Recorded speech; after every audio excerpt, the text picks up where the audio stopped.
आदरणीय मंच, सर्वप्रथम मैं काशी विश्वेश्वर के प्रति अपने साष्टांग दंडवत करता हूं, उनका आशीष लेता हूं। लोग काशी विश्वनाथ का दर्शन करने आते होंगे। मेरी काशी तो मेरे पत्रकारिता का पुरोधा है, जो पराड़ करके शिष्य रहे, और जब मैं उनको पढ़ता हूं तो मुझे लगता है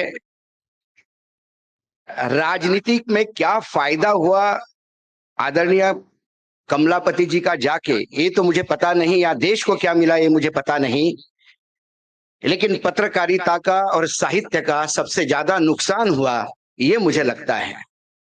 मैं उनके प्रति अपनी आदरांजलि देकर अपने उद्बोधन को शुरू करता हूं। सबसे पहले आज जो मुझे सम्मान मिला, मुझे अभी भी विश्वास नहीं हो रहा कि मैं उस लायक हूं कि नहीं हूं, क्योंकि उनकी पत्रकारिता और आज हमारी पत्रकारिता में जमान आसमान का फर्क है। जब वो पत्रकारिता कर रहे थे तब अंग्रेजों से लड़ना था, जब पत्रकारिता कर रहे थे तो किसी और का शासन था, लोकतंत्र नहीं था, नाम के लिए भी लोकतंत्र नहीं था।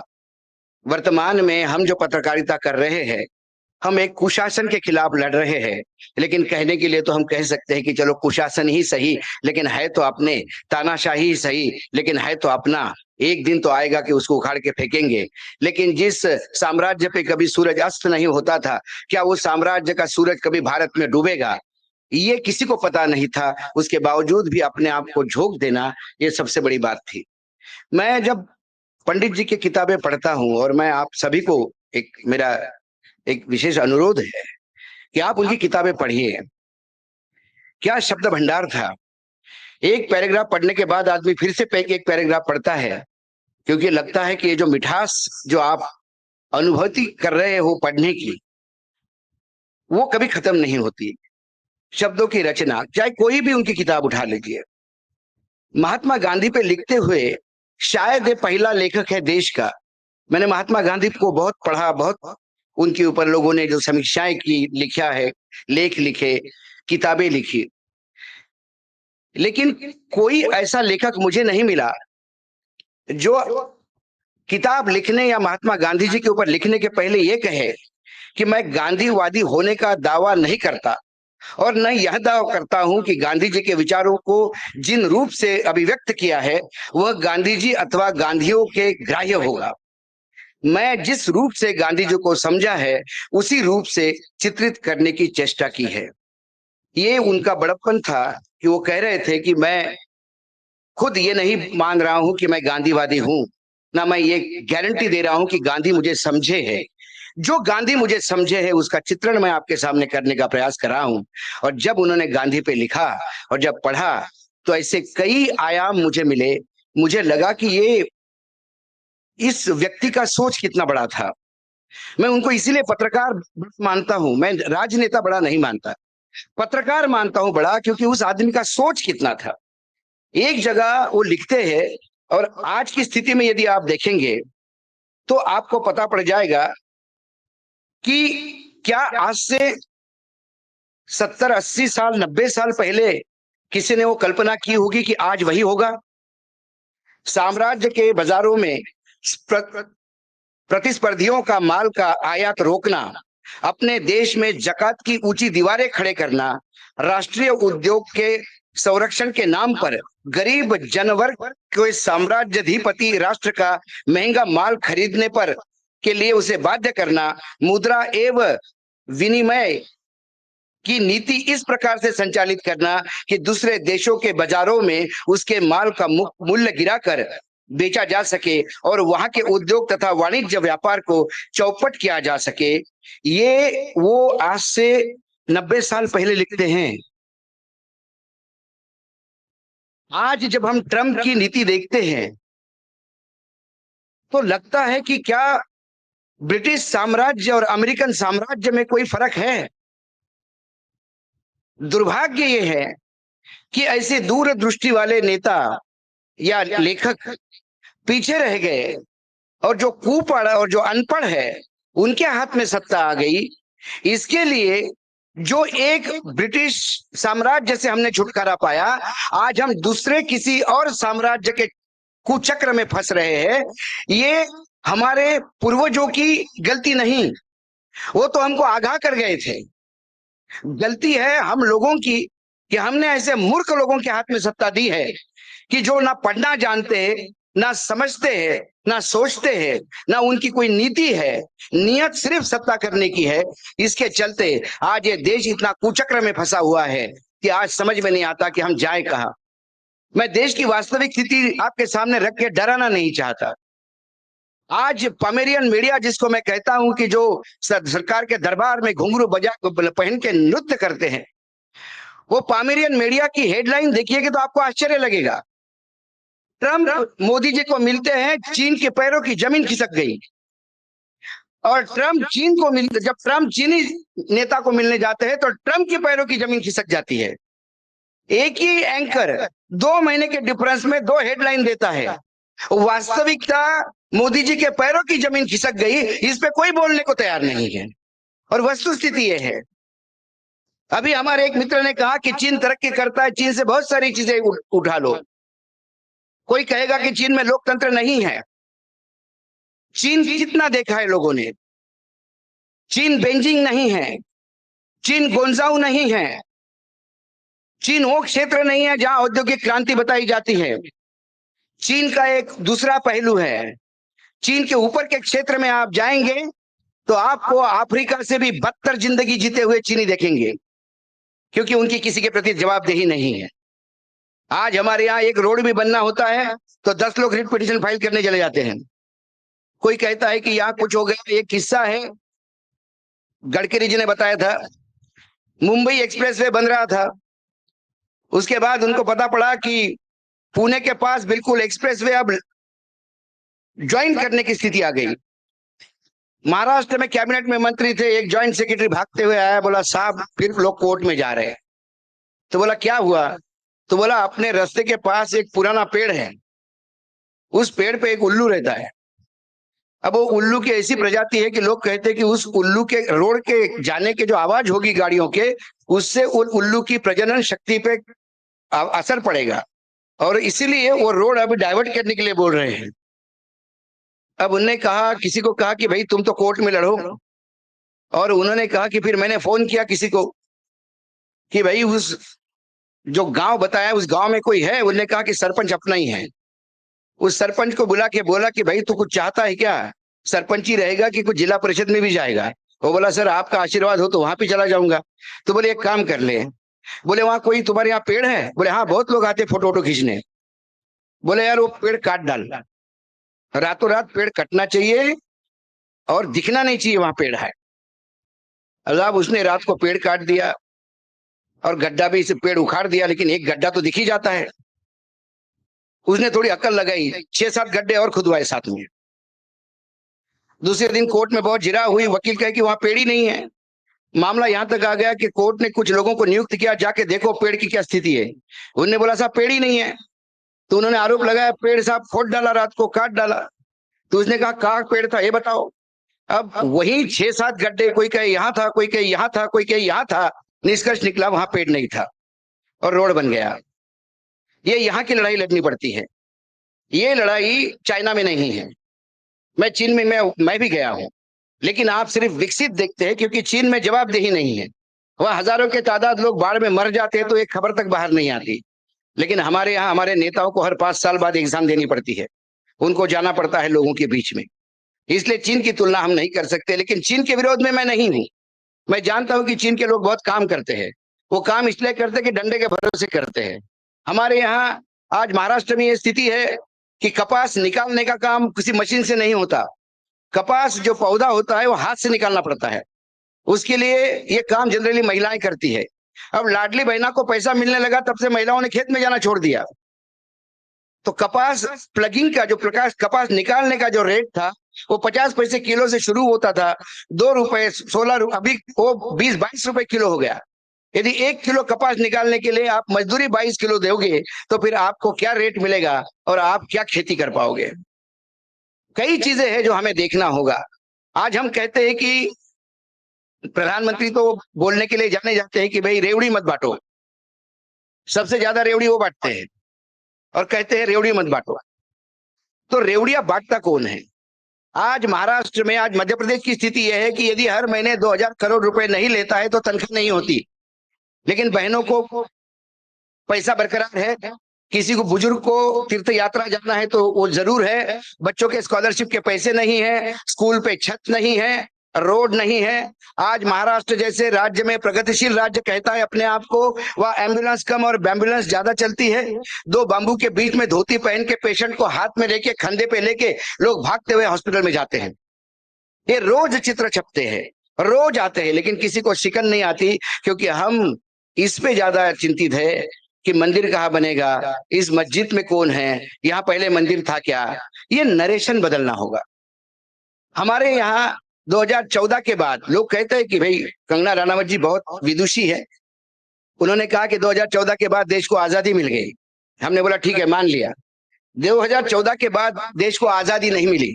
वास्तविकता 2014 के बाद देश फिर एक बार पारतंत्र में चला गया। ये दूसरी आजादी की लड़ाई लड़नी है, और ये लड़नी अपने से है। राम से लड़ने में रावण को तकलीफ नहीं थी, और रावण राम को पूरी तरह से बराबरी से लगे हुए थे। एक घर का विभीषण निकला और रावण को मृत्यु को सामने जाना पड़ा। हम अंग्रेजों से लड़ने में डरते नहीं हैं, हमें डर है अपने विभीषणों से। हमारे यहाँ जो नए अंग्रेज पैदा हो गए, जो कभी धर्म की अफीम चलाते हैं, कभी इमोशनल बोलते हैं, आज पूरे देश का 60% हिस्सा, एवरेज यदि पूरे देश का निकाले, कन्याकुमारी से कश्मीर तक पानी के नीचे है। 60 से 70% किसान की पूरी फसल पानी के बीच में है। देश में हाहाकार है। जितने पहाड़ी राज्य है, चाहे जम्मू कश्मीर हो, उत्तराखंड हो, चाहे हिमाचल हो, जगह बादल फटने से सैकड़ों के तादाद में लोगों की मौत हुई है। आज भी ऐसी कई घर है कि बादल फटे, मलबा आया, मलबा आने के बाद 2 महीने हो गए, लेकिन मलबा हट नहीं पा रहा है। उन्हें पता नहीं है कि नीचे जो लोग हैं उनकी डेड बॉडी भी उनको मिलेगी कि नहीं मिलेगी। जब देश के सामने इतनी सारी समस्याएं हैं, तो हमारे प्रधानमंत्री के पास सबसे बड़ी समस्या है कि मेरे माँ को गाली दी। अब राष्ट्रीय माँ हो गई, और राष्ट्रीय माँ को गाली हो गई, और इस गाली को लेके पूरा देश आंदोलित है। मुझे दया आती है भाजपा वालों पे। कई बार मुझे लगता है कि क्यों आप इतना बददिमाग काम करते हैं, मतलब दिमाग होने के बाद भी क्यों घर पे रख के जाते हैं, क्यों दिमाग लगा के काम नहीं करते। गाली किसने दी इस पे महत्वपूर्ण होता है। कोई भी ऐरा गहरा नत्थु खेरा, अभी मैं यहाँ बात कर रहा हूँ, कोई वहां जाके मुझे गाली देगा तो उससे मुझे क्या फर्क पड़ेगा। एक पंचर वाला लड़का जिसका कोई राजनीति से लेना देना नहीं, किसी राजनीतिक दल से नहीं है, कांग्रेस आरजेडी की रैली खत्म होकर चली गई, इस मंच को उठाने के लिए टेंट हाउस वाला माइक चालू था, एक छिछोरा ऊपर उसने एक गाली बक दी, उसके बाद हो गया कि पूरे देश पे संकट आ गया, प्रधानमंत्री के माँ को गाली दे दी। और मैं मानता हूं किसी भी माँ को गाली देना गलत है, हम निषेध करते हैं। कोई भी हो, छिछोरा भी हो, कोई भी हो, माँ को गाली नहीं देना चाहिए। लेकिन फिर जिसके घर शीशे के होते हो, दूसरे घर पे पत्थर नहीं फेंकते। आज यदि राहुल गांधी को यह बोला जाता है कि तुम माफी मांगो क्योंकि तुम्हारे मंच से भले ही तुम नहीं हो तो किसी ने गाली दी, तो मैं आज वही गाली का प्रयोग, जब हिमाचल का तत्कालीन 2019 का राष्ट्र प्रदेशाध्यक्ष भले मन से राहुल गांधी को वही गाली देता है, तो भारतीय जनता पार्टी के लोगों के वो माँ के प्रति की जो उन्माद है वो कहाँ जाता है, वो आंसू कहाँ जाते हैं। आज एक सवाल है, किसी के पत्नी को 50 करोड़ की गर्लफ्रेंड, आज हम सभी यहाँ बैठे सभ्य समाज से हैं, क्या कोई किसी पत्नी को प्राइस टैग लगा सकता है? कोई किसी पत्नी को कोई कीमत लगा सकता है? शशि थरूर के पत्नी को बोला ये 50 करोड़ की गर्लफ्रेंड है, तब शर्म नहीं आई इनको बोलने में? तब इनका महिलाओं के प्रति आदर कहाँ चला गया? तब क्या दूसरे की पत्नी पत्नी नहीं है? आपको अपने पत्नी का क्या सम्मान करना नया करना, यह आपका निजी विषय है, लेकिन कोई और अपने पत्नी का सम्मान करता है तो उसका अपमान करने वाला। कांग्रेस की जर्सी गाय किसको बोला गया था? क्या ये सम्मानजनक शब्द है? वो छोड़िए, देश के प्रति अपना जीवन समर्पित कर ओलंपिक मेडल लाने वाली हमारी बेटियां दिल्ली के रास्ते पे पुलिस द्वारा जूतों के नीचे रगड़ दी गई, क्योंकि वो चाहती थी कि एफआईआर हो। एक नराधम ने उनकी इज्जत पे हाथ डाला, और इज्जत पे हाथ डालने वाला भाजपा का सांसद था। तो इस सरकार ने उसकी एक एफआईआर दर्ज नहीं होने दी, और आपको उसको सर्वोच्च न्यायालय जाके एफआईआर दर्ज करवानी पड़ी।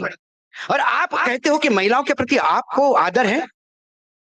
महिला और आदर, ये दो शब्द जब जब इनके मुंह से निकलते हैं, ये महिलाओं का भी अपमान करते हैं और आदर्श इस शब्द को धुतकार देते हैं। कई बातें हैं, मुंह खोलते हैं, झूठ बोलने के लिए खोलते हैं। मुझे लगा प्रधानमंत्री आए हैं, चाइना से आए हैं, जापान होके आए हैं, रशिया होके आए हैं, देश पूरा परेशान है। यहाँ भदई के हमारे विधायक बैठे हैं, पूछिए उनको, 13 लाख लोग वहां बेरोजगार होने की नौबत आ गई है। 1000 करोड़ के कारपेट डम पड़े हैं, अभी वो कारपेट कहां जाएंगे किसी को पता नहीं। सारा अमेरिका जाने वाला माल रुक गया है, उसको इस बाबा की चिंता नहीं है। वहां टेक्सटाइल में पूरा नोएडा से लेके कोयम्बतूर तक पूरा टेक्सटाइल का चक्र बन चुका है, खत्म हो गया है। अरे अपने गृह राज्य सूरत में हालत बुरी है डायमंड वालों की, 25 लाख लोग वहां बेरोजगार हो रहे हैं।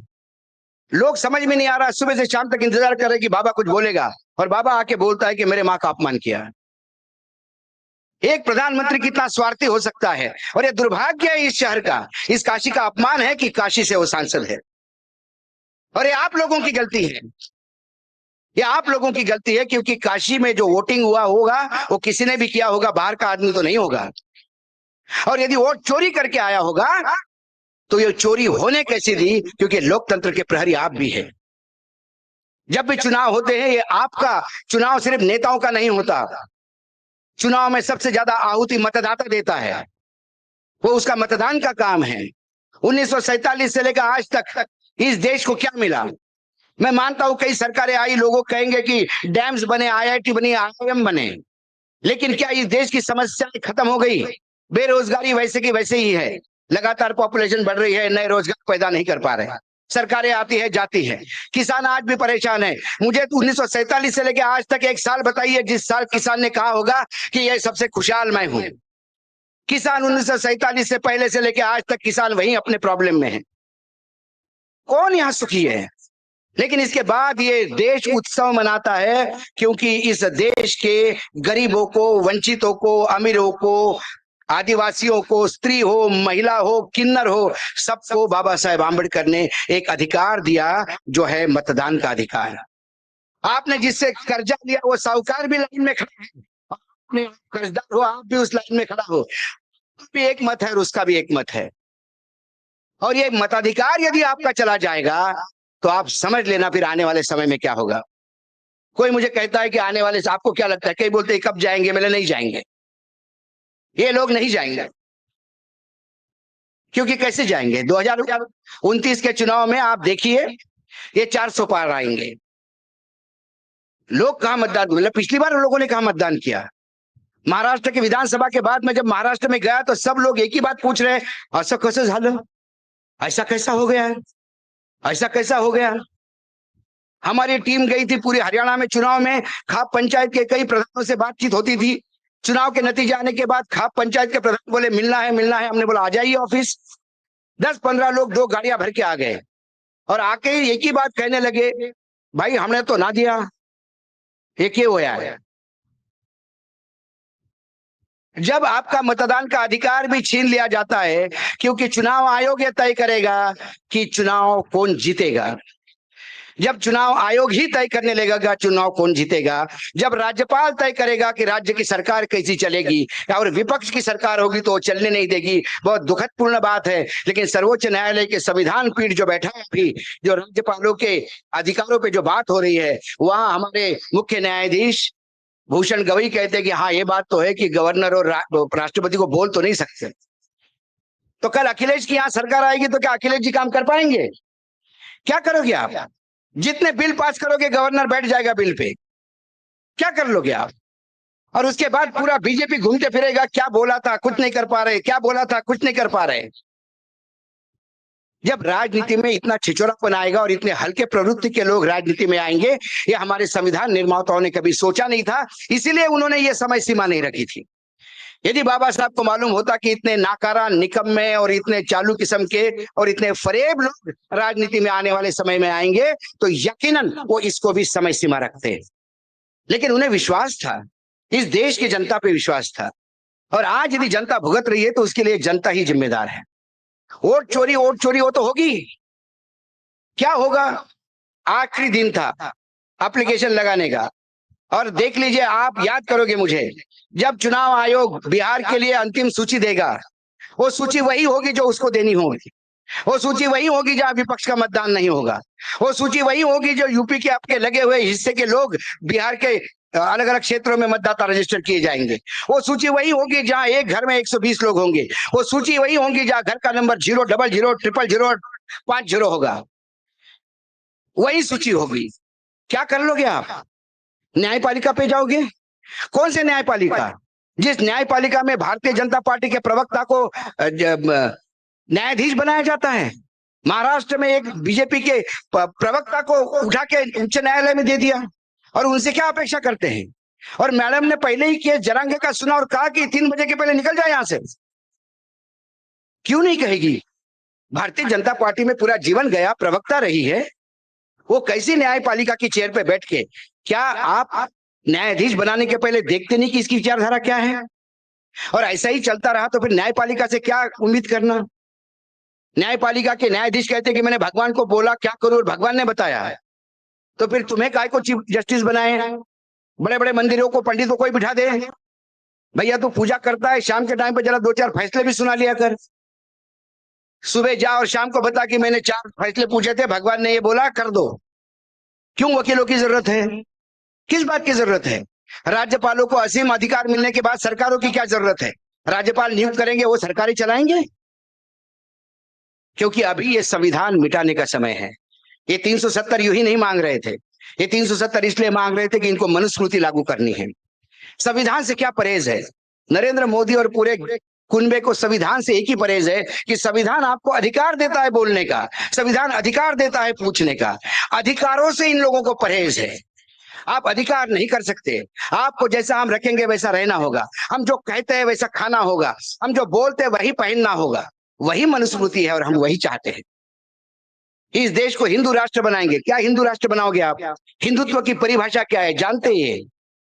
आज मुझे बहुत अच्छा लगा कि इस कार्यक्रम की शुरुआत मंत्रों घोष से हुई। आज अच्छा लगा वंदे मातरम भी यहाँ बोला गया। ये किसने कहा वंदे मातरम को हमको परहेज है? और ये किसने कहा कि वंदे मातरम और मंत्र घोष इनके बाप की बदौलत है, इनकी मिल्कियत थोड़ी है? हम भी हिंदू है, हमें भी अधिकार है, हम भी जाएंगे पूजा करेंगे, लेकिन हम हमारा हिंदुत्व हमारे हिसाब से करेंगे, तुम्हारे हिसाब से नहीं करेंगे। क्योंकि तुम्हारा हिंदुत्व नहीं है, हिंदुत्व के नाम से छलावा है। हिंदुत्व कभी मंदिरों का, मैं तो महाराष्ट्र से आता हूं, मेरा जन्म महाराष्ट्र में हुआ, जहां तो संतों की भूमि मानी जाती है महाराष्ट्र। और महाराष्ट्र के संत तो हमेशा कहते हैं मंदिरों में जाने की जरूरत ही नहीं है। और ये तो छोड़िए, उपनिषद में एक श्लोक है संस्कृत का, जिसमें कहा जाता है कि यदि भगवान का तुमको दर्शन करना है और आराधना करनी है तो आप जहां खड़े हो वहीं से भगवान के लिए सुर लगाओ, लग जाएगा सुर तुम्हारा। लेकिन तुमको ज्ञानी होना चाहिए। जो अज्ञानी है उसके लिए मूर्ति की कल्पना की गई है। जो अज्ञानी है उसके लिए मूर्ति की कल्पना की है। निराकार है हमारा भगवान, निराकार ओंकार बोलते हैं हमें। लेकिन आपको तो इवेंट करना है। यहाँ के सांसद है, पूछता हूं क्या दिया सांसद साहब ने? कितने उद्योग आ गए यहाँ पे? समोसा बेचो, चाय बेचो, आने वाले टूरिस्ट की सेवा करो, बनारस का भला हो जाएगा। बनारस इसके लिए मोहताज नहीं था कि नरेंद्र मोदी आ जाएगा तो टूरिस्ट आएगा। नरेंद्र मोदी की पीढ़ियां पैदा होने के पहले से बाबा का दर्शन के लिए पूरा विश्व आता है, उसको किसी की जरूरत नहीं है। उस बाबा को घर नहीं दे रहे हो, आप गुजराती व्यापारियों की व्यवस्था कर रहे हो। कॉरिडोर वॉरिडोर कुछ नहीं होते हैं, ये दुकानें होती है। और ये दुकानें किस लिए है? मैं कोई कह रहा था यहाँ समोसे और चाय बनाओगे आप, बेचोगे नहीं। क्योंकि बेचने के लिए कोई गुजराती आके बैठेगा, आपसे काम करवाएगा, सब काम करेगा। आज जो भी बड़ी इंडस्ट्रीज है गुजरात जाती है। प्रधानमंत्री गुजरात के प्रधानमंत्री है कि पूरे भारत के प्रधानमंत्री है, ये उनको एक बार बताना होगा। ऐसी कई चीजें हैं जो देश, 81 करोड़ लोग जिस देश में 5 किलो अनाज पे जिंदा है सरकार के, और प्रधानमंत्री ने कहा, मेरे शब्द नहीं है, कि यदि 5 किलो अनाज नहीं दूंगा तो लोग भूखे मर जाएंगे। जिस देश की स्थिति ये कर दी इस आदमी ने कि 5 किलो अनाज नहीं देने के बाद 81 करोड़ लोग भूखे मरते हैं, 70% जनता गरीबी रेखा के नीचे है। हम तीसरी इकोनॉमी कहां से बनने जा रहे हैं भैया? कौन से दुनिया में रह रहा है? या तो ये बता कि कोई भूखा नहीं मर रहा है, या तो ये बता कि ये भूखमंगे है, तो फिर ये भिखारी है, तुमने 81 करोड़ लोगों को भिखारी बना दिया, तो फिर इकोनॉमी तीसरी कैसी हो गई? कोई तारतम्य नहीं है, कहीं कुछ बताने की जरूरत नहीं है। आप कहेंगे कि हमने पाकिस्तान के ऊपर कब हमला कर दिया और पाकिस्तान ने सीज फायर किया, हम मान गए। कौन लगता है पाकिस्तान? तुम्हारा व्याही लगता है? लड़की व्याही है वहां पे, क्यों नाराज हो जाएगी? उनने बोला सीज फायर। अमित शाह जी के शब्द है लोकसभा में कि आज तक जितने युद्ध हुए, चाहे शास्त्री जी ने किया हो, चाहे इंदिरा जी के समय किया हो, सारे युद्ध में हम जीतने के बाद हमने पीओके क्यों नहीं लिया? एक कमजोरी थी उस नेतृत्व की। उन्होंने तो लाल बहादुर शास्त्री से लेके सबको एक लाइन में नापा। अब क्या हो गया भैया, आपने तो जीत लिया सिंदूर, आप पीओके क्यों नहीं लिया? कहां पटका लग गया कि वो अमेरिका से बाप ने बोल दिया ए बंद कर, और बंद कर दिया। समझ में नहीं आता इनका, ये करते कुछ है और बोलते कुछ है। हमारे राजनाथ आप ही के प्रदेश के है, मुख्यमंत्री रहे हैं। किसी देश को हम बोलने नहीं देंगे, बिल्कुल हाथ घुमा घुमा के। कोई हमारा देश का बाप नहीं हो सकता, हम हमारी नीति खुद तय करेंगे। करो, बहुत अच्छा है, राजनाथ जी प्रधानमंत्री बन जाओ, करो, नीति तो तय करो। सबसे ज्यादा तेल कहां से खरीद रहे हैं? अमेरिका से खरीद रहे हैं। अमेरिका का कपास का मार्केट, भारत का मार्केट कपास के लिए किसने खोला? इन्होंने खोला। 11% रेट 11% ड्यूटी खत्म कर दी। अमेरिका में जितना कपास उगता है उसका 90% उनको निर्यात करना होता है। उन्होंने भारत बड़ा मार्केट देखा, भारत में उनका कपास डंप होगा और मेरे कपास के जो खेती वाले किसान हैं उनकी आत्महत्याओं का आंकड़ा बढ़ता रहेगा। महाराष्ट्र में 3 महीने में 720 आत्महत्या हुई है किसानों की। लेकिन किसानों की आत्महत्या से क्या मतलब प्रधानमंत्री को? वो तो कहते हैं मरे तो मेरे लिए मरे क्या? तो आपके लिए कौन मरे? आपके लिए बॉर्डर पे फौजी मरे, आपके लिए गलवान में लोग मरे, आपके लिए बॉर्डर पे ऑपरेशन सिंदूर में जो बॉर्डर पे गांव थे, उस गांव में जो सिविलियन थे वो 30-35 मरे। वो किसके लिए मरे? वो आपके लिए मरे, क्योंकि आपने उनकी चिताओं पे रोटी सेकनी है राजनीति की। और इसीलिए सिंदूर बांट रहे थे घर घर जाके। इन पागलों को मालूम नहीं, अरे सिंदूर महिला को एक ही टाइम देता है और शादी के समय वो रस्म होती है जब उसके मांग में सिंदूर भरा जाता है। ये दूसरे के पत्नी को सिंदूर लगाने चले गए, खुद की तो पता नहीं। जब लोगों ने जूते मारना शुरू कर दिया तो ऑपरेशन वो सिंदूर बांटना बंद करो। कभी चावल लेके आएंगे, कभी सिंदूर लेके जाएंगे। क्या भाई लोग आप इसी में रहोगे क्या? कहीं ना कहीं तो आपको आना पड़ेगा। आज हम बार बार कहते हैं कि हम जयंती मनाते हैं, आते हैं, स्वागत करते हैं, पुष्पांजलि देते हैं। क्या हमारा काम खत्म हो गया? हमारा काम ऐसा नहीं है। यदि कमलापति त्रिपाठी जी का साल में एक बार याद करके और ऐसे सब लोग इकट्ठा होके फूल अर्पण करना, उनके बारे में बताना कि उन्होंने क्या किया, कितना बताओगे? सबको मालूम है उन्होंने क्या किया। जो उन्होंने किया उसके आगे क्या कर रहे हैं हम, ये सवाल पूछो अपने आप को। आज का दिन उसके लिए समर्पित करो कि कमलापति जी ने जो मशाल जलाई है वो मशाल हम बुझने देंगे या उस मशाल को लेके आगे चलेंगे। पत्रकार, मैं हमेशा कहता हूं पत्रकार को नेता बनना नहीं चाहिए, क्योंकि पत्रकार की आदत है जो सामने दिखता है वो बोल देता है। और वर्तमान में नेतृत्व को अच्छा सुनने को चाहिए, उनको आईना दिखाओगे तो बहुत तकलीफ होती है। इसीलिए कमलापति जी का जवाहरलाल नेहरू के साथ बहुत अच्छा था, महात्मा गांधी के समय अच्छा था, सिर्फ इसलिए क्योंकि वहां नेता बनने कोई नहीं आया था। वो देश की आजादी की लड़ाई थी, सबके सामने एक लक्ष्य था। किसी को मालूम नहीं था आजादी मिलेगी नहीं मिलेगी, प्रधानमंत्री बनेंगे नहीं बनेंगे। कमलापति जी को भी मालूम नहीं था कि मंत्री बनेंगे कि नहीं बनेंगे। ये तो आजादी मिलने के बाद फिर ये सब हुआ और मंत्री बने।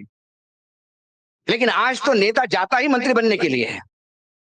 वो पहले दिन ही चुनाव लड़ता है, पैसा लगाता है कि मुझे मंत्री बनना है, मुझे कुछ कमाना है, मुझे कुछ करना है। मुझे ये नहीं समझ में आता, मैंने तो कई बार बोला, जब सांसद आपके चुनाव जब होते लोकसभा के, तब हम जरा देखते हैं जो सांसद 2-2 बार चुनाव लड़ रहा है उसका जरा एफिडेविट देखते हैं हम। पहली बार उसकी इनकम थी 2 करोड़ रुपए, दूसरी बार उसकी इनकम हो गई 106 करोड़ रुपए। ये 5 साल में इस आदमी ने ऐसा क्या काम किया कि 106 करोड़ रुपए कमा लिए? मतलब ऐसे लोगों को तो आईआईएम भेजना चाहिए डिग्री देने के लिए। भाई इस देश के नौजवान लोग जाते हैं, इनको युवाओं को सम्मेलन लेके बताना चाहिए कि भाइयों मैंने ये काम करके 5 करोड़ से 106 करोड़ किए, आप भी ये करिए। अरे आपके अनुभव का इस देश के हर इंसान को, हर युवा को आने दीजिए, थोड़ा सा उन ज्ञान बांटिए आप, ताकि देश भी अब्जोपति हो जाए। लेकिन आप करोगे नहीं, क्योंकि आपको मालूम है पैसा कैसा कमाया जाता है। नारायण राणे ने एक बार आरोप लगाया था कि 50 करोड़, भाई कितने खोखे मैंने दिए हैं उद्धव को ये मुझे पता है, मेरे पास डायरी में लिखा है, मुझे मिले। मैंने बोला मैं डायरी का इंतजार कर रहा हूँ। बोला नहीं नहीं तुमको दूंगा मैं। बोले नहीं, मैं डायरी का इंतजार ही कर रहा हूँ। लेकिन एक याद जरूर करना, उसने लिए वो जगह अपने जगह ठीक है, तुमने कहां से लाई ये भी पूछा जाएगा। तो एकदम चुप हो गए। मैंने खोके आए कहां से? नारायण राणे आप थापा नाम के भाई के यहाँ चाय पानी पिलाते थे। ए नारायण जरा 2 चाय और लेके आ। मैंने नारायण राणे आपकी शुरुआत वहां से थी। भाई के चक्कर में आप कारपोरेटर बने, कारपोरेटर के चक्कर में आप बेस्ट के चेयरमैन बने, बेस्ट के चेयरमैन के चक्कर में आप एमएलए बने, एमएलए के चक्कर में आप मुख्यमंत्री बने। कहां से आए आप? 4 शब्द ठीक से बोलने नहीं आते, 2-2 हजार करोड़ के लोग हो गए हैं। 75,000 करोड़ का घोटाला प्रधानमंत्री ने कहा तो मुझे बहुत अच्छा लगा कि महाराष्ट्र के घोटाले के बारे में कम से कम इस आदमी ने एक बार तो बोला नेशनल एनसीपी जो है वो नेशनल करप्ट पार्टी है। 75,000 करोड़ का सिंचन घोटाला, 25,000 करोड़ का कोऑपरेटिव घोटाला, और ये अजीत दादा जेल जाएगा। हमने बोला चलो तुम उनको जेल डाल दो, वो लोग आए तुम्हारे को जेल जाएंगे, लोग साफ सफाई होगी।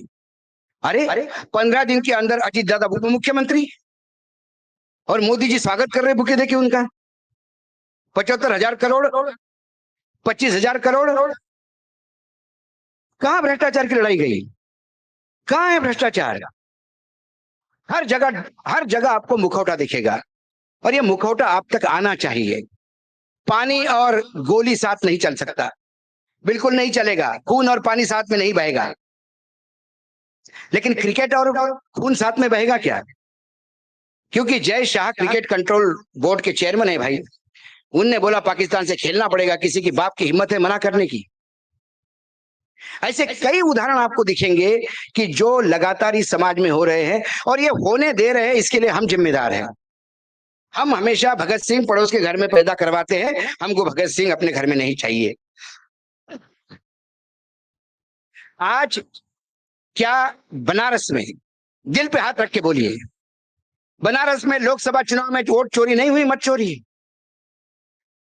ऐसा क्या हुआ 8वें राउंड तक कोई एक जीत रहा था, 8वें राउंड तक के बाद अनाउंसमेंट ही बंद हो गया, और एकदम रिजल्ट आ गया, जीत गए जीत गए जीत गए। कैसा हुआ? जनता कैसी चुप है? आदरणीय कमलापति जी एक संपादक थे, और उन्होंने एक ही आह्वान किया था कि साइमन कमीशन तो चला गया, पर बनारस के युवकों को क्या हुआ? उनके एक आवाज पे बनारस धधक उठा। आज वो लेखनी है, और लेखनी है तो आज का युवा है। व्हाट्सएप की दुनिया से बाहर आ जाइए, फरेब दुनिया से बाहर आ जाइए, धर्म के दुनिया से बाहर आ जाइए। और ये भगवान शिव की भूमि है, यहाँ तो शिव जी से तो भोले कोई नहीं है। एक चोर घंटा चुराने के लिए चला गया शिव जी के मंदिर में, और जब वो घंटा निकल नहीं रहा था तो वो शिव जी के पिंड के ऊपर खड़ा होकर घंटा तोड़ने लगा। शिव जी प्रसन्न हो गए, वो डर गया, शिव जी साक्षात पकड़ने आ गया। बोले अरे ऐसा मैंने साधक नहीं देखा, अपने आप को समर्पित कर दिया, बता तुझे क्या चाहिए। मेरे शिव जी तो इतने भोले हैं, उनको ना घर चाहिए ना कॉरिडोर चाहिए, कण कण में पाए जाते हैं। लेकिन आप स्मार्ट सिटी के नाम पे बनारस की ऐसी की तैसी होने दे रहे हो, कॉरिडोर के लिए आप चुप हो। आप लोग उठ के नहीं बोलोगे तो कोई बाहर का व्यक्ति आपके लिए नहीं आएगा। महात्मा गांधी भी जब सामने आए, क्योंकि जनता में धकधकता, एक बार यदि निखारा जल जाए तो उसमें फूंक मारने वाले 4 लोग आ जाएंगे। जयप्रकाश भी आ जाएंगे, गांधी भी जाएंगे, सुभाष चंद्र बोस भी जाएंगे, कमलापति जी भी आएंगे। लेकिन उन निखारे को जलने दो, निखारा बुझ चुका है, उसको जलाने का काम करिए। ये बार बार मैं आह्वान करता हूं, क्योंकि किसी भी, मैं तो हमेशा बीजेपी वालों को कहता हूं, कई कहते हैं कि आप बहुत, मैंने बोला मंच आपका, मैं आज फिर इस फाउंडेशन की तरफ से आपके परमिशन से बोल रहा हूं। इसी धरती पर, काशी के धरती पर प्रधानमंत्री की कॉन्स्टिट्यूंसी है, बीजेपी के नेता सरकारी आंकड़ों के साथ हमारे साथ खड़ा हो जाए, उसी सरकारी आंकड़ों के साथ हम भी बैठेंगे और हम उनको पूछेंगे देश ने तरक्की कहां कर रही है, वो बताए उसी आंकड़ों के साथ। लेकिन बार बार वो इमरजेंसी पे ना जाए, 2014 के बाद की तरक्की की बात करें। रुपए का मूल्यांकन से लेके इंडस्ट्रियल आउटपुट से लेके एग्रीकल्चर आउटपुट से लेके सारी चीजें बताए कहां तरक्की की है देश ने। और मैं पूछता हूं कि आपका योगदान क्या है देश, आपका योगदान सिर्फ मस्जिदों को गिराने में और मंदिर ढूंढने में है। मंदिर और मस्जिद करके आपने और क्या किया, कब्रिस्तान, कई बोलते कि गले में इसका मंगलसूत्र निकाल के दे देंगे, इतना झूठ बोलने वाला ये आदमी, और हम उसको प्रधानमंत्री करते हैं और आप उसको सांसद बोलते हैं। मुझसे ज्यादा शर्म तो आप लोगों को भी आनी चाहिए, क्योंकि आपके बदौलत ही हम उनको झेल रहे हैं। कई चीजें हैं बताने की। महात्मा गांधी को लेकर हमेशा एक बात होती है, और वो भी मुझे भी लग रहा था कि जब अहिंसा की बात करते हैं तो लोग लगातार, जो ये राइटिस्ट है या संघ वाले हैं, वो कहते हैं कि नहीं, अहिंसा से क्या होगा, अहिंसा गलत है। और अहिंसा के गलत करते करते इन्होंने उस फकीर की हत्या करवा दी। हत्या करवाने वाले कौन थे, किसके लोग थे, ये बार बार बताने की जरूरत नहीं है। लेकिन महात्मा गांधी के अहिंसा पे जो लिखा है वो अप्रतिम है। मतलब मैंने पहली बार जब मुझे लगा कि नहीं, महात्मा गांधी की अहिंसा को इस रूप में भी आप देख सकते हैं। पंडित जी लिखते हैं कि अहिंसा कोई नया कंसेप्ट नहीं था, हमारे यहाँ बुद्ध से लेकर महावीर तक और सनातन धर्म में युगों युगों से अहिंसा चलता आ रहा है। तो मैं कोई नई बात बता नहीं रहा हूं, लेकिन उन और इनके अहिंसा में क्या फर्क है, ये आदरणीय कमलापति जी रेखांकित करते हैं। इस प्रकार से स्पष्ट हो जाता है कि गांधी जी का अहिंसा का रूप वह नहीं है जो पुराने धर्म गुरुओं द्वारा उपस्थित किया जाता रहा है। अहिंसा का नाम पुराने ऋषि मुनि अथवा बुद्ध, ईसा, महावीर, स्वामी ले चुके हैं। वैष्णव संतों ने बार बार उसका पाठक कई जगह उसका जिक्र किया है, लेकिन अहिंसा का ये पुराना रूप रहा है। आज जब महात्मा गांधी अहिंसा का नाम लेते हैं तो संभवतः उनका वही पुराना रूप लोगों के सन्मुख हो जाता है। यह स्वाभाविक है, क्योंकि अहिंसा शब्द सहस्त्रियों से, परंपरा, इतिहास से अर्थ भरा हुआ है उसका। लेकिन गांधी की अहिंसा बिल्कुल दूसरा स्वरूप लेकर उपस्थित हुई है। अब देखिए, वह यूरोप के उस निर्जीव शांतिवादियों की अहिंसा नहीं, जो युद्ध का विरोध होने का दावा तो करते हैं पर अवसर आने पर चुप हो जाते हैं। उनका शांतिवाद उनकी जड़ निष्क्रियता के सिवा और कुछ नहीं।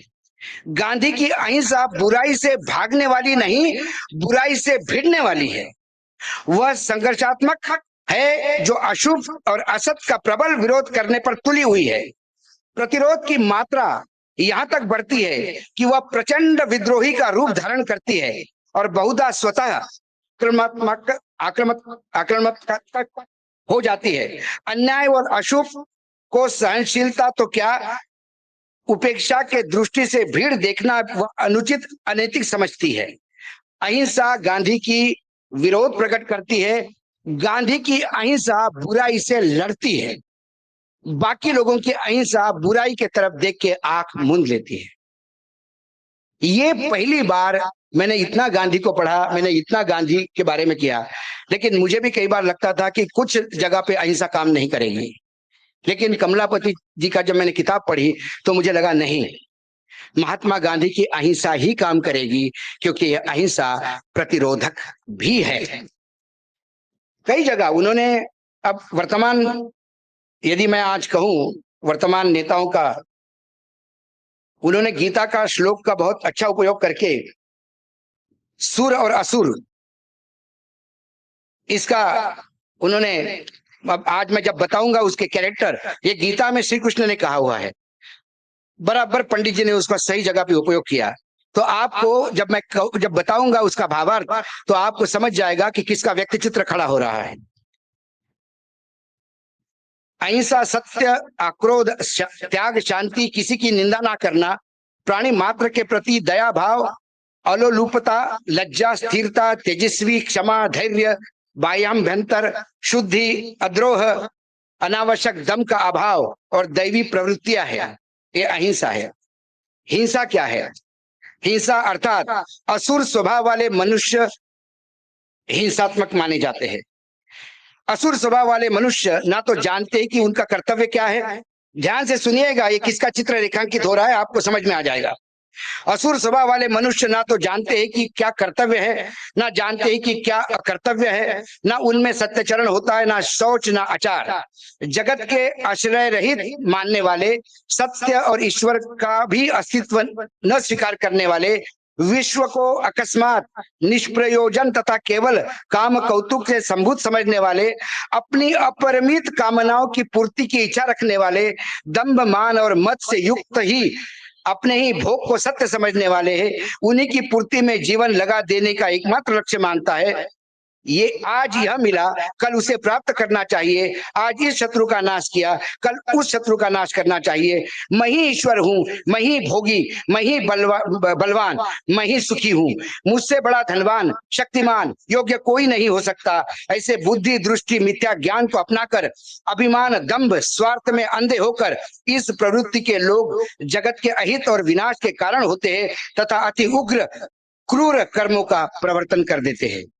ये जो मैंने थोड़ी क्लिष्ट हिंदी है, लेकिन मुझे लगता है कि वर्तमान सत्ताधीशों का ये आचरण था। अब इसमें एक जगह वो कहते कि ईश्वर को न मानने वाला, आप कहोगे ये तो ईश्वर को मानते हैं। ये ईश्वर को मानते नहीं, ईश्वर इनके लिए एटीएम है। राम एटीएम है, आंबेडकर एटीएम है, बुद्ध एटीएम है, शिवजी एटीएम है, हर जगह एटीएम है। इनके लिए कोई भगवान नहीं है। इनके भगवान इवेंट होते हैं। यदि यहाँ इवेंट नहीं होते तो शंकराचार्य के बगैर, जो हिंदू धर्म के एक प्रख्यात प्रतिष्ठान माने जाते हैं, उनके बगैर राम का जो प्राण प्रतिष्ठा होती वो नहीं हो पाती। लेकिन ये हुआ है क्योंकि दम है। इसको लगता है कि इन्होंने तो खुद को अविनाशी कहा है। उन्हें कहा है कि मैं अविनाशी हूं, मुझे कोई मैं डायरेक्ट ऊपर से आया हूं। जब लोग डायरेक्ट ऊपर से आते हैं तो फिर मुझे लगता है कि फिर वो माँ के प्रति जब गाली देने पे इतने आक्रोशित क्यों होते हैं? क्योंकि माँ के तो कोख से उन्होंने जन्म लिया ही नहीं है। सवाल ये भी एक उठता है। लेकिन एक तर्क की बात है, अब वो तर्क उनके साथ, ऐसे लोगों के साथ कुतर्क ही किया जा सकता है, तर्क तो नहीं। उसके बाद मैं एक अंतिम बात मैं कहूंगा कि पंडित जी को मैं क्यों थोड़ा साहित्यिक मानता हूँ। जब मैं 4th 5th स्टैंडर्ड में पढ़ता था तो महाराष्ट्र में साने गुरुजी एक स्वतंत्र सेनानी हुए हैं। उनकी एक बेटी थी सुधा, उसको वो पत्र लिखते थे जेल से, और वो पत्र का संग्रहालय प्रसिद्ध हुआ, संग्रह, जिसको सुधा पत्र, सुधा को पत्र इस नाम से आया। वो पत्र पढ़ के मैं अभिभूत होता था कि एक पिता बेटी को कैसा पत्र लिख सकता है।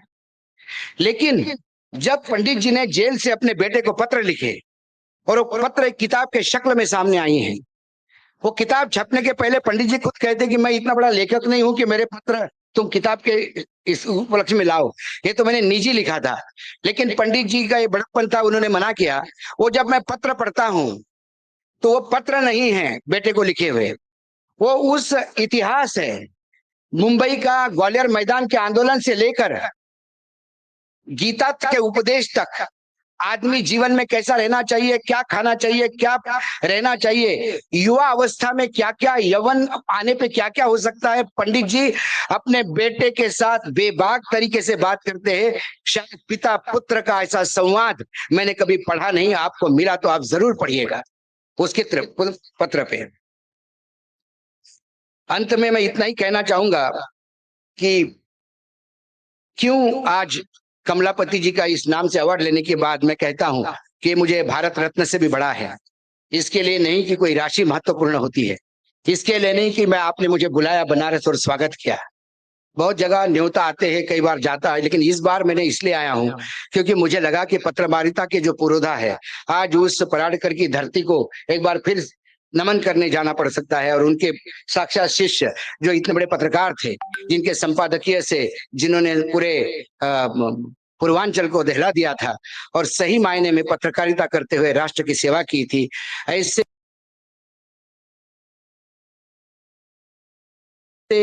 इंसान के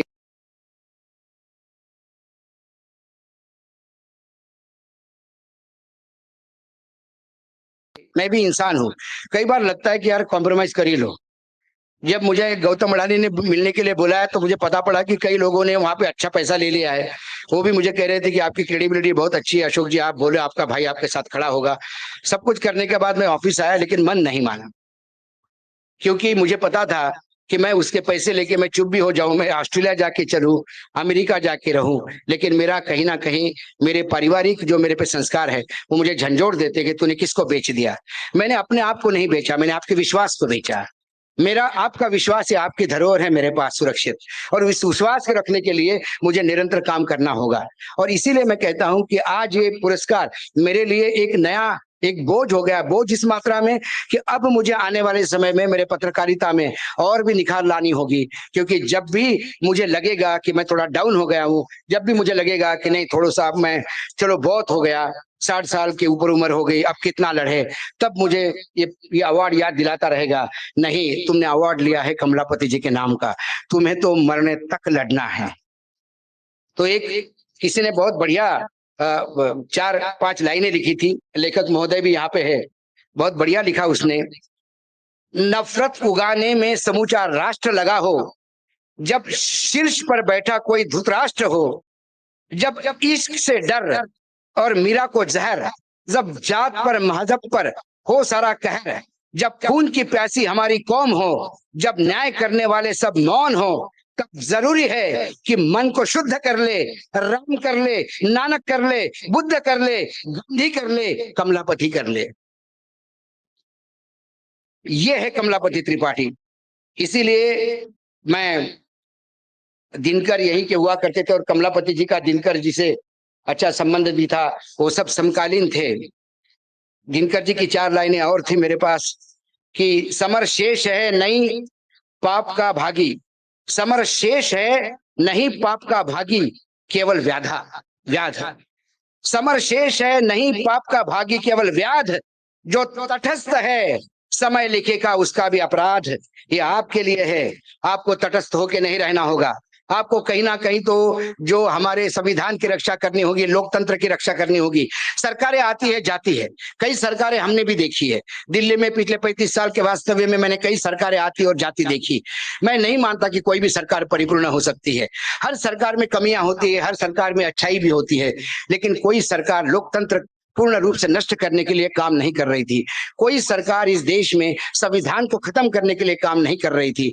और जब इस रास्ते पे चल रही है तो मुझे लगता है कि जो हमारे पुरखों ने हमको दिया, जो हमारे जो शिक्षा हमने कमलापति जी से पाई है, यदि उसका हम 1% भी वापस कर पाए तो हमको लड़ना होगा, इस नई आजादी के लिए लड़ना होगा, बाबा साहेब आम्बेडकर के दिए हुए इस संविधान के लिए लड़ना होगा, हमारे अधिकारों के लिए लड़ना होगा।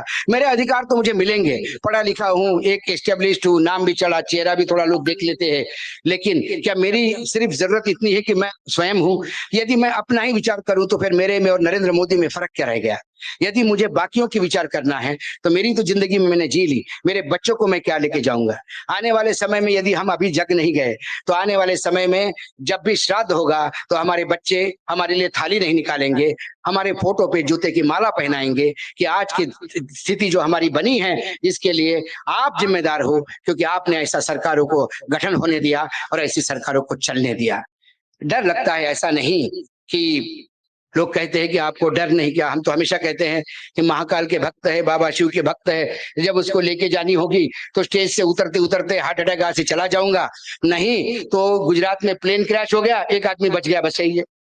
तो जिसकी आनी है लाई है। इन गुजरातियों में इतना दम नहीं कि वो मेरा प्रारब्ध लिखे, हाँ मेरी लेखनी में इतना दम है कि मैं उनके प्रारब्ध पे सवार उठा सकता हूँ, और आपका साथ रहा तो उनका प्रारब्ध भी हम लिख सकते हैं। लेकिन प्रारब्ध लिखने के लिए हमको उस मतदान के दिन का इंतजार करना होगा। जात पात सब भूल के अच्छे उम्मीदवार को चुनाव जितवाइए। और अब चुनाव सिर्फ मतदान का नहीं रहा, चुनाव ये भी रहा कि कोई गलत आदमी मतदान नहीं करे।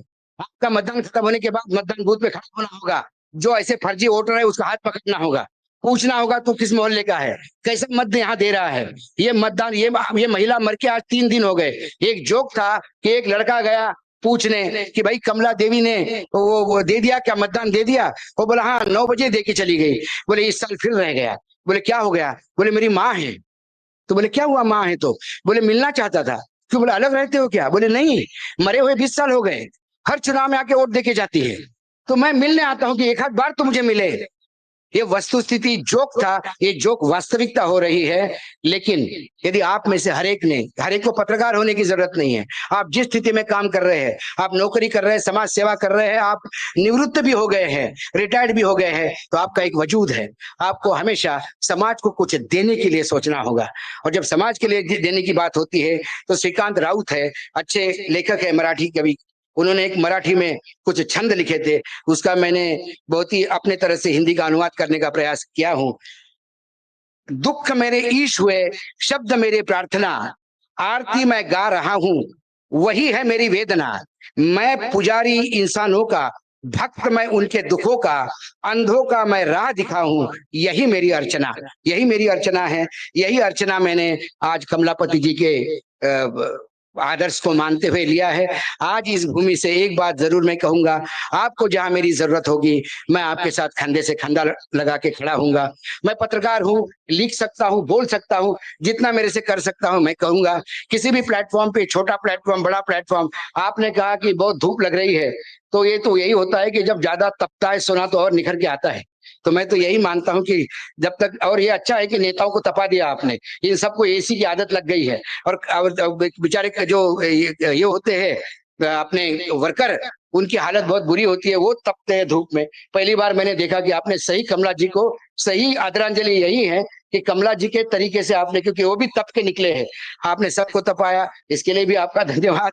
आप सबने सुना, इसके लिए भी आपका धन्यवाद। एक बार फिर मैं कहता हूं कि जोरदार एक बार जोर से नारा लगाइए। सिर्फ नारे लगाने से काम नहीं होगा, लेकिन नारा आपके बीच में जाएगा तो कहीं ना कहीं ये कान में गूंजता रहेगा, तो आपको लगेगा कि आज हम सिर्फ यहाँ आए, चाय पी, बैठे, वानखड़े को देखना था देख लिए, सुनना था सुन लिए, घर जाके सो गए। वो मत करिएगा, नहीं तो मेरा आना व्यर्थ हो जाएगा। नहीं तो मैं भी एयर कंडीशन चैम्बर में बैठा था ऑफिस में, मैं भी अपने शो करके आराम से आ सकता था। मैं आया हूँ आपका दर्शन करने, मैं आया हूँ उस महान जनता को देखने के जो मोदी को बार बार चुनाव जितवा के भेज रहे। मुझे उनको आपकी भी साइकी समझनी थी, आपका भी दर्शन करना था, इसलिए मैं आया हूं। लेकिन इस बार ना चुके चौहान, इस बार जब चुनाव आएंगे तो आपको देखना होगा कि आपको वो जनप्रतिनिधि चाहिए जो आपको समोसे और कचौरी नहीं बिकवाए, जो आपके बच्चों के लिए यहाँ सॉफ्टवेयर की कोई बड़ी यूनिट खड़ी कर दे या बड़ी फैक्ट्री आ जाए। काशी का वाकई पुरानी नगरी करते हैं, लेकिन कब तक इस पुरानी नगरी को विंटेज सिटी बना के रखेंगे? कहीं थोड़ी मॉडर्नाइजेशन का पुट लगाइए। मात्र कोई बड़ा बाबा का बड़ा दरबार बनाने से, बिल्डिंग से, मैं हमेशा कहता हूँ भगवान कभी बिल्डिंगों में रहते ही नहीं। हमारे मराठी में एक बहुत बढ़िया भजन लिखा था उसने, तुकडोजी महाराज ने, राष्ट्र संत, उनने कहा था मराठी में है वो, मनी नाही भाव म्हणे देवा मले पाव, देव बाजारचा भाजीपाला नाही रे, देव अचानक पावायचा नहीं रे। बोले मन में भाव नहीं और भगवान के पास जाते हैं कि भगवान प्रसन्न हो जा। बोले बाजार की तरकारी सब्जी है क्या जो मोल दे के खरीद लिए? अरे मन में भाव होना चाहिए। आगे वो भगवान की बात कहते हैं, बोले दगडाचा देव त्याले वडराचं भेव। वडर एक कम्युनिटी है जो पत्थर तराशती है, तो बोले जो पत्थर का देव है वो वडर आते से थराने लगता है कि कब हथौड़ा चलाएगा। सोने चांदी का देव त्याला चोराचं भेव। जो सोने चांदी के भगवान है 24 घंटे चोरों को डरता है, उसको ताले में लगाना पड़ता है। लकड़ी का देव त्याला आगीचं भेव। जो लकड़ी का भगवान है उसको आग से डर लगता है, कहीं आग से मैं जल नहीं जाऊं। और मिट्टी का देव त्याला पाण्याचं भेव। और मिट्टी का भगवान है तो पानी का डर है, पानी आएगा तो मैं पिघल के जाऊंगा। जब हमारे संत कहते हैं कि ये मूर्तियां इस तरह से डर डर के रहती है, तो हमारा भगवान रहता कहाँ है? हमारा भगवान तो यही रहता है। हमारा हमारा हमको आध्यात्म बताता है। जब हिरण्यकश्यप ने पूछा कहाँ है तेरा भगवान? इस खंबे में है, तो उन्हें लात मारी और प्रहलाद ने कहा इसी खंबे में है, तो नरसिंह प्रकट हो गए। ये हमारा, ये क्या है? ये कहानियां नहीं है, ये बताता है कि भगवान हर जगह है। इसके लिए आपको कहीं जाने की जरूरत नहीं है। भगवान के चक्कर में मत आइए। भगवान को सत्ता नहीं चाहिए, कृपा करके। भगवान को घर नहीं चाहिए, भगवान को प्रसाद नहीं चाहिए, भगवान को कॉरिडोर नहीं चाहिए। इन लोगों को कमीशन खाना है, इन लोगों की अपनी दुकानें चलानी है। अपने भगवान को इनकी दुकानें मत बनने दीजिए। ये हाथ जोड़ की विनंती बाबा काशी के नगरी से एक ही बात मैं बोलने जा रहा हूँ। आपने सुना, आप आए, आपने मुझे बुलाया। यदि आपको कोई चीज का बुरा लगा हो तो जी भर के मुझे गाली दे देना, क्योंकि मैं मोदी जी जैसा मैं भी स्ट्रांग हो गया हूं कि मेरे भी अंदर एक रसायन है। आपकी दी हुई गाली आप प्रोटीन बन के आती है, प्रधानमंत्री बोल गए। लेकिन अभी माँ की गाली पे वो कहने लगे कि मैं बहुत दुखी हूँ, शायद वो प्रोटीन खत्म हो गया उनका, जो दैवी शक्ति उनको मिली थी। एक बार फिर बाबा के पास आएंगे, माँ की गंगा बुलाएगी, तो फिर पता पड़ेगा कि कुछ प्रोटीन फिर से मिल जाए। तो जो कुछ भी बुरा होगा वो मेरे पे दे देना, आयोजकों को मत करना, ये तो अच्छे काम के लिए किया। एक बार फिर से पंडित जी को नमन करते हुए आज एक प्रण लेते हुए कि पंडित जी की जो शिक्षा थी उसको मेरे जीवन में मैं जितना हो सके लागू करने का प्रयास करूंगा। आप लोगों का ऋणी हूं, आप आए, आपने सुना। जय हिंद, जय भारत।